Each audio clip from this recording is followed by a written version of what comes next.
Is this the only bourbon you really ever need?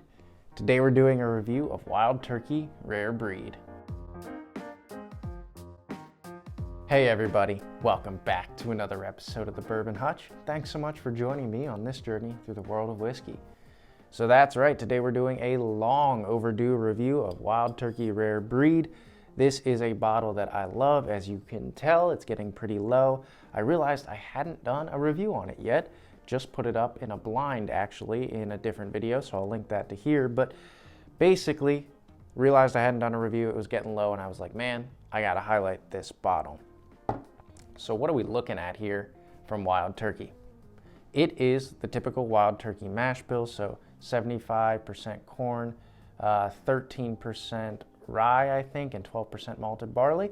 This bottle itself is 116.8 proof, so there's been different batches of Rare Breed, but that's the proof this batch came out at. And age-wise, we're looking at something that is a blend of 6, 8, and 12-year-old whiskeys. Price point on this bad boy is $50. So going back to that barrel proof, this is a barrel proof product, so it's 116.8 barrel proof product. Wild Turkey puts their distillate into the barrel at a much lower entry proof than many other distilleries. They're usually going in right around 107 to 115, whereas most other people are doing the max at 125 proof. So at 116.8, this is a barrel proof product, which is great. It is chill filtered, I believe. I think they released one that is non-chill filtered this year. Haven't seen that or gotten my hands on it, but that's all right, because this is a dang good bottle all by itself. So just to comment on how good this bottle is, most people consider this one of the best, if not the best bottle in that $50 to $60 range. Basically, it's just the kind of bottle that takes down things that are triple its price because it's so packed full of flavor, and Wild Turkey seems to be one of the best distilleries at creating really good products and keeping them at a somewhat reasonable price. So again, for me, this is a bottle that I've come to love and wanted to sort of dig into the nose, palate, and finish and really evaluate what's so dang good about this whiskey, and if it's so well-rounded and so punchy and full of flavor, do you really need anything else? It also just happens to be a really good time, this late fall, early winter, Thanksgiving time season. Just a really good time to be sipping on Rare Breed. Just before we dive in, do just want to say that if you're enjoying all the content coming out of the channel, really helps if you like the video and of course subscribe to the channel. We just passed 1,000 subscribers, which absolutely blows my mind. The community is growing and would love to have you aboard. All right, let's dive into this, legendary bottle here. On the nose. Cherry, vanilla, brown sugar. I'm getting like an apple note too, but heck of a lot of cherry. Cinnamon, a little bit of ethanol and proof there for sure, but the cinnamon and spiciness, maybe some rye spice, are presenting some of the heat too. There's a nutmeg nuttiness to it. It's not like a peanut to me. It's more of a rich, sort of even creamy kind of nuttiness. Just really inviting with that hazelnut, maybe nutmeg kind of thing going on. Overall, powerful too, really jumps out of the glass. Really traditional, great nose, and kind of presents what Wild Turkey is at its core really, really well. So nothing to complain about there, other than maybe a little bit of proof and ethanol. For sure you're gonna get that on this bottle if you're not prepared for the heat, and a little bit of alcohol presence. This might not be the bottle for you, but for those who are looking to step up their game and get into that proofier range, it's a great start. All right, let's dive into the palate. Cheers, everybody.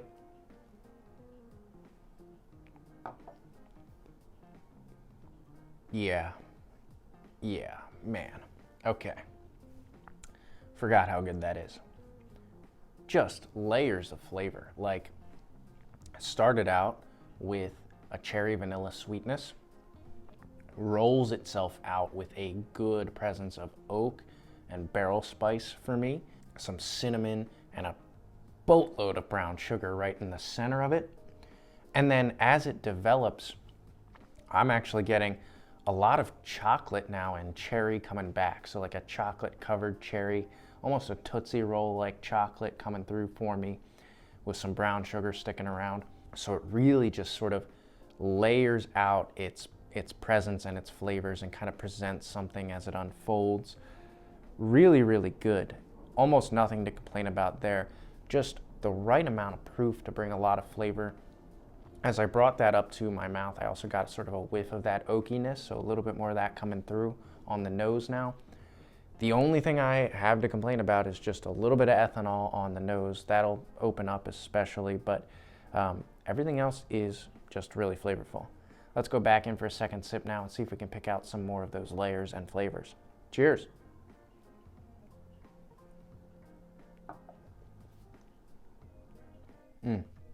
Okay. So second sip, I didn't necessarily get all that many new flavors. I think one of the best things about Rare Breed is just how, consistent it is. It's just really good. It doesn't have an extraordinary amount of complexity.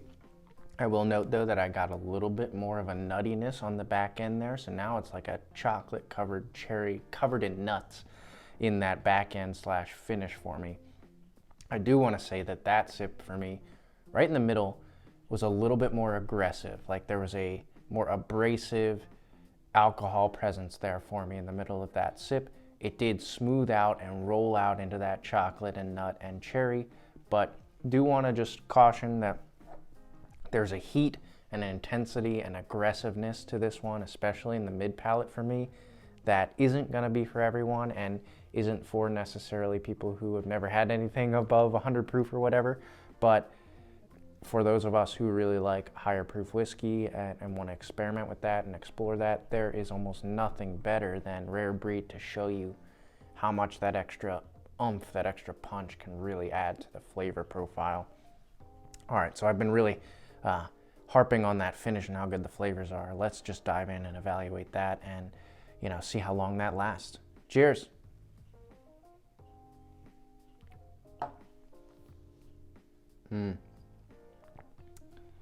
Okay, now some of those layers of complexity are just starting to peek through. To the back end of this palate, I'm getting a lot more tobacco now and a little bit of a drying presence like a leather. There's still that like Tootsie Roll chocolate, cherry, and nuttiness for me. But now that we're layering in that tobacco and a little bit of leather, we're getting what a lot of people call, or I consider that wild turkey funk, that sense that there's just a little bit of funkiness, age going on here, a little bit of nuttiness. It's not bad at all. When you hear funk, you shouldn't think bad. Just sort of, it's got its own presence and its own distinctive profile that you can really pick out. And I think for me, it's just that combination of a little bit of nuttiness, a little bit of tobacco, a little bit of leather, and then a lot of good like brown sugar, caramel, vanilla characteristics too. So overall, what a great whiskey. I mean, the fact that it has all of those layers and presents them sort of at full throttle, it's probably why so many people love it. Here's the deal. Is this the only whiskey you really ever need? No. There's other flavor profiles out there. There's so much more in the world of whiskey to explore. You wouldn't want to pigeonhole yourself into just one profile.